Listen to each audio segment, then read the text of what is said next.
let's go over and have a look at the EVO 10. The seats, I believe, are better in the EVO 10 than the EVO 9.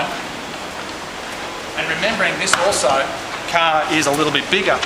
However, what I will point out though is when you're driving the car, it actually doesn't feel that much bigger. It feels about the same as an EVO 9, but it is a lot heavier, about 150 kilos.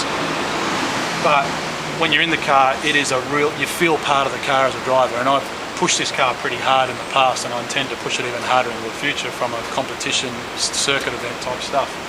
So you'll notice the handbrake I was just saying is over on the left instead of on the right. In this car, the auto and manual water spray control again is on the left, down the center console, and again needs to be reprogrammed with Ecutech software to make it work. But you'll notice the stability control for the diffs, or the diff controller, is here. But over here is the ASC controller. Now what this does is the more advanced stability control programming in this model changes the settings for the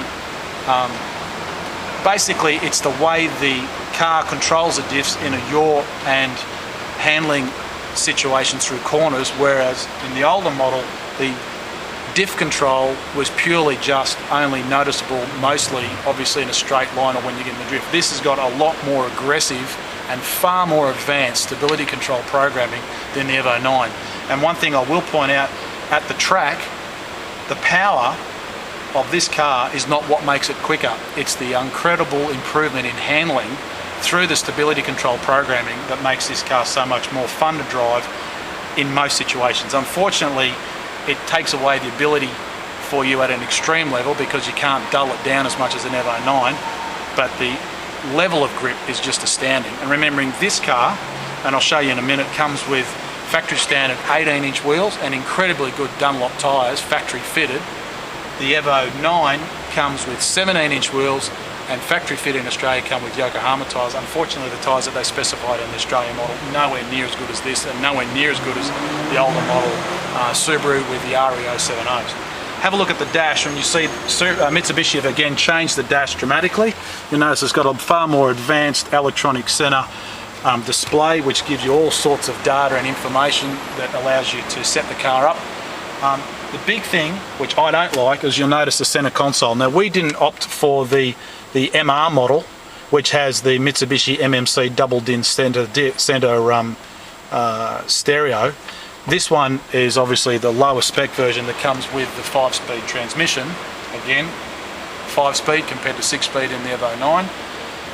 One thing I will point out is if you're looking at buying the MR model that comes factory standard with the MMC head unit, the Bluetooth function for your mobile phone will not work with the voice activated features. The steering wheel has got this on it, but if you get the one in the MR model with that, ritzy ditch center stereo and all the touchscreen stuff, won't work.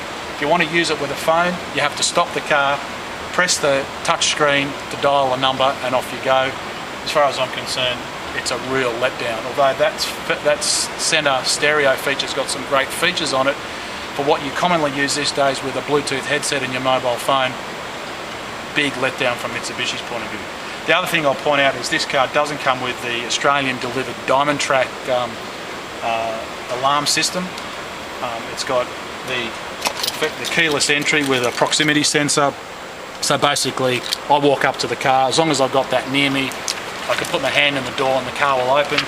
And you'll notice as long as this is still near the car or within the car, there's actually no removable key. It's just a case of this very simple key replacement that you can't pull out that allows you to start the car, but of course that won't allow me to start it unless I have this near the car. So let's go around the back of the car and we'll point out a few other things. Big difference when you get to the boot or the trunk if you're watching from the US. Water spray control on the left hand side, battery on the right, pretty small area, comes with no spare wheel. Let's quickly go over to the EVO 9.